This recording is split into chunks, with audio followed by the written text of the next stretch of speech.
Ronda Glasgow must be from Scotland, with a name like Glasgow, possibly Wales. You would assume.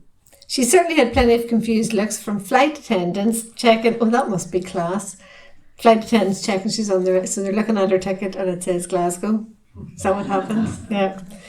But no, Rhonda originally hails from Cookstown, County Tyrone, but we won't hold that against her. In Cookstown, she says her surname is not unusual at all. Please welcome Rhonda reading The Trip.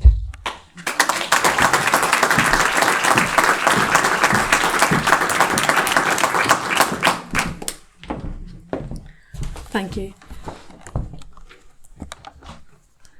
My hands shook slightly as I raised it to my right eye. My finger and thumb skimmed the surface of my eyeball till they found the familiar ridge. I shifted my crouching position slightly. My thighs stung. I then squeezed gently and out it came, a crumpled, translucent moth wing balancing precariously on the tip of my finger.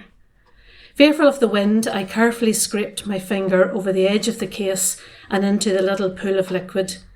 The wing unfurled and nestled happily in its warm bath. I realised I envied that lens as I reached up to my other eye.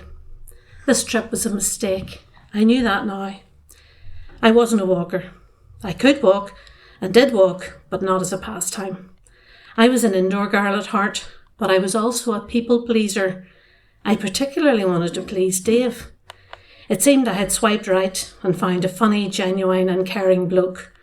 Our nascent relationship was progressing well when he asked me on his peak trip. He chose a different peak every year and spent the night in the hills, meditating and reflecting on life in the universe. It sounded meaningful, special, and even romantic. He said he'd pick an easy hike if I came. He also said he wouldn't be piqued if I chose not to. That was typical of his clever, gentle humour. So I said I'd go, although I did tell him I'd never climbed a mountain before. I packed too much stuff into my borrowed backpack and it was very heavy. I spent most of the day either watching my feet or Dave's ever-receding orange and blue waterproof coat.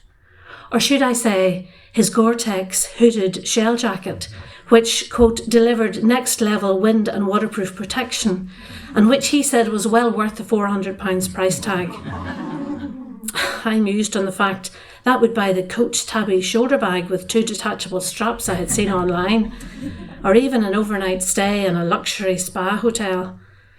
I could now barely make out his orange and blue coat, but mercifully it was no longer moving forward. It was stopped beside what seemed to be a smouldering fire.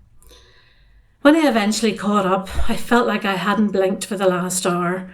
The light was fading and I could barely see anything. The valley below us was shrouded in mist, as were the peaks above. I felt there was just the two of us here in the present, with no past or future.